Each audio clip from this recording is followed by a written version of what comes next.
Bienvenue chez Retro et Geek. Aujourd'hui, tuto sur comment faire un bouton avec un Arduino sans bouton.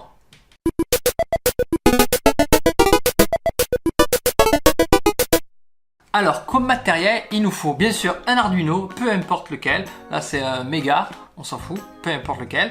Il nous faut un fil, enfin des fils. Là où il y a un fil, on va fabriquer un bouton un peu différent. Je vais vous montrer. Et une résistance.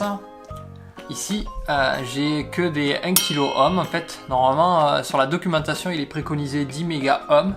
Mais en fait, ça fonctionne aussi avec 1 kilo ohm.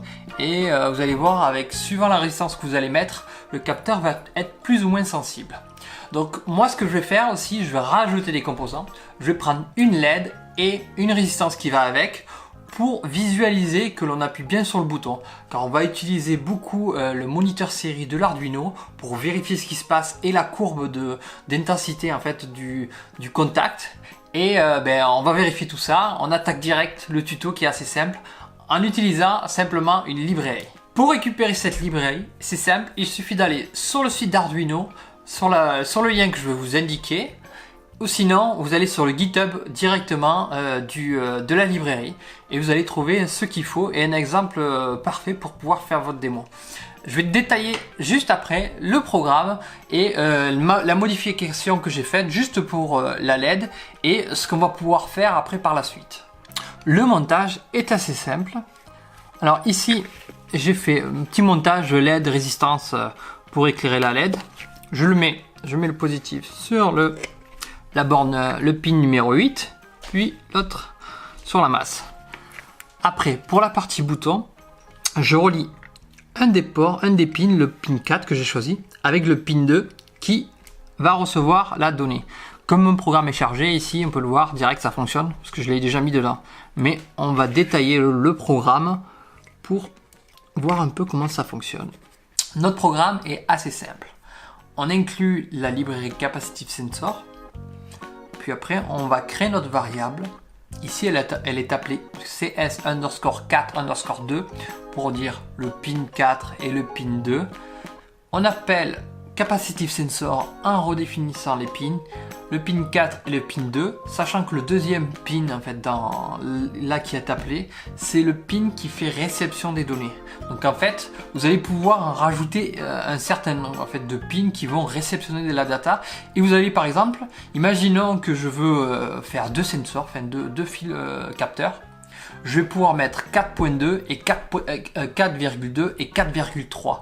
Ça va me permettre de capter sur le 2 et sur le 3 en fait la donnée. Ensuite, dans notre setup, j'ai rajouté pin mode 8 en sortie, en output, et pour nous permettre d'éclairer la LED quand on va en avoir besoin. Ensuite, il y a une autocalibration qui est mise à off dès le début pour ce qu'on va utiliser. Puis après, on déclenche le serial pour récupérer la data et pour voir ce qui se passe en fait quand on appuie quand on touche le fil, même partie qui n'est pas dénudée. Vous allez voir. Après, nous avons le loop, la boucle. Dans la boucle ici, j'ai repris exactement le programme de démonstration qui est donné en fait. Et ce qu'il y a en fait, il y a un start au niveau du temps. Il y a une variable qui est affectée avec le temps en cours pour vous savoir chaque combien de temps en fait récupère la donnée en fait d'appui. Puis après en fait il y a on utilise on appelle le capacitive sensor pour savoir la valeur qu'il a actuellement au bout du fil. Donc total 1 ici est égal à CS underscore 4 underscore 2 capacitive sensor. Donc on appelle là, imaginons si on aurait voulu appeler le 4.3, on aurait fait total 2 par exemple, CS underscore 4 underscore 3, on aurait appelé aussi capacitive sensor à 30, je ne me rappelle plus pourquoi. De toute façon vous avez la data, en fait je vous donne tous les liens vers les sources. Donc après, on appelle les serial, serial print, data, milis, ça fait assez pour le temps, vous n'êtes pas obligé de l'utiliser. Et le plus important, c'est serial print avec le total 1. Total 1, en fait, c'est la valeur de notre fil, de ce qui se passe dans notre fil. Et puis après, il y a un serial print /R/N pour faire un retour ligne, pour être tranquille, pour voir ce qui se passe dans le debugger. Moi, ce que j'ai rajouté ici, j'ai rajouté, si le total 1 est supérieur à 50, vous allez voir les valeurs qui circulent en fait de total. J'éclaire la LED, sinon je l'éteins. Puis après, on a un délai de 10 secondes en fait pour permettre au céréal de pas mouliner, déjà qu'il va mouliner, pour pas mouliner rapidement. Ce qu'on va faire là, on va ouvrir le port série et vous allez voir les données qui vont passer quand je vais toucher ou pas toucher le fil. Donc j'ouvre le moniteur série. Alors ce que vous voyez à gauche ici, c'est les données de temps en fait qui circulent en fait entre chaque boucle. Et à droite vous avez la valeur qui circule actuellement au bout du fil.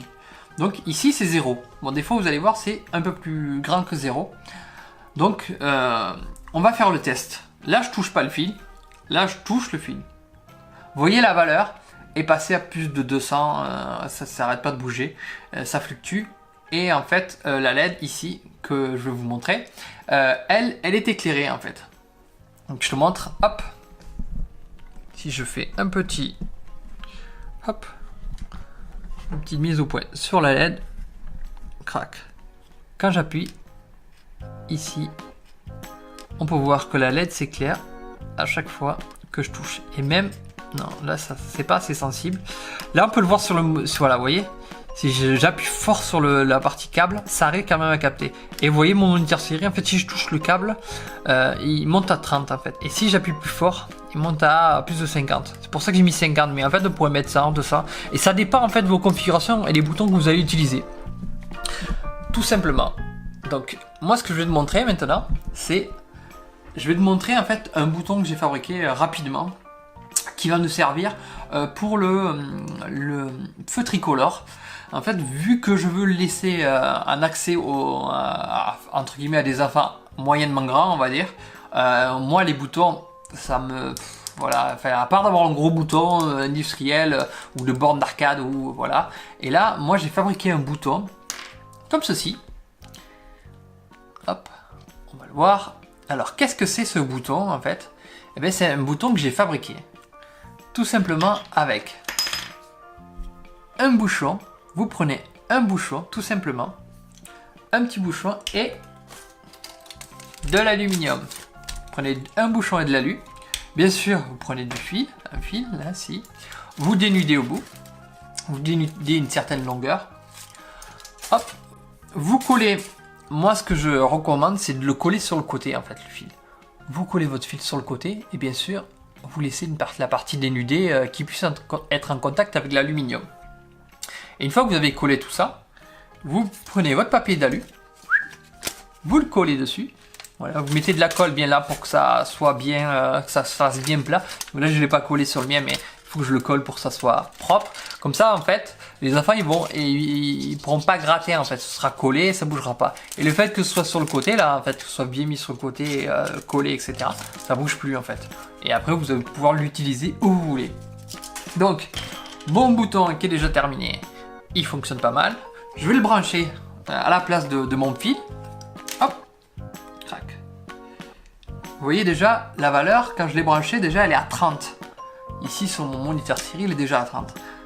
Et même en m'approchant en fait, en m'approchant, le bouton s'éclaire, s'allume. Parce qu'en fait il faut souvent un reset. Si je fais un reset sur mon bouton, vous voyez ma valeur elle s'est réinitialisée. J'ai fait un petit reset là actuellement. Et quand j'appuie sur le bouton, vous voyez, là la valeur elle est basse et quand j'appuie sur mon bouton, il monte à 200. Là je vais faire l'inverse, je vais enlever le fil, je vais remettre l'ancien fil tout seul. Hop, hop. Là je fais un reset pour le recalibrer. Donc là il est calibré avec le fil, donc ok, c'est qu'il y a 0, etc. J'enlève le fil, je remets mon bouton. Hop. Et là, à peine je vais m'approcher, et déjà il va s'enclencher en fait. Je suis pas loin en fait. Hop, je vais vous montrer. Hop, je sais pas si on voit pas la LED là. Crac. Et je touche pas mon bouton. Rien que le fait de m'approcher. Alors ça c'est, on peut le modifier normalement, je pense avec la calibration en fait. On peut faire des réglages de calibration. J'ai pas regardé la doc entièrement parce que ben, en fait j'en ai pas l'utilité, c'est juste besoin pour faire un truc, un espèce de jouet en fait, un vrai feu, un feu tricolore comme jeu. Et en fait ça peut être utile pour plein d'autres applications.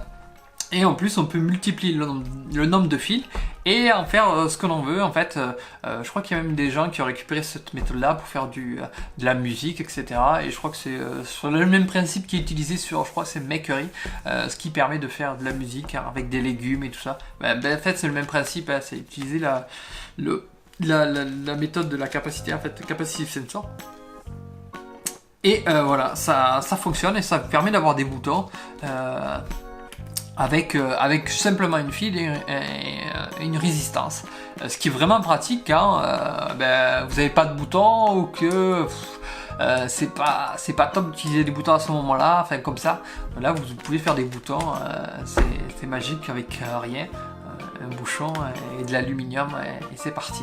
Maintenant à vous de regarder la documentation pour faire ce que vous avez envie et changer la résistance. Vous pouvez mettre un condensateur aussi. Il y a pas mal de choses que vous pouvez faire pour modifier la sensibilité de ce booston avec de la proximité, que ça s'enclenche à proximité. C'est assez facile, vous voyez, et c'est vraiment pratique sur certains projets. Voilà, je te donne toutes les sources en description de la vidéo et dans l'article sur le blog RetroGeek. Partagez vos projets et dites-moi ce que vous aimeriez que je crée, car c'est un peu le but de cette chaîne là, de créer des objets. N'hésite pas à aller voir le blog et la page C'est quoi RetroGeek pour connaître un peu le but de la page et le but du projet de la chaîne. N'hésite pas à liker et à partager la page si ça t'a plu. Merci les rétro-geekeuses et les rétro-geekers. Moi je vous dis à bientôt. Ciao!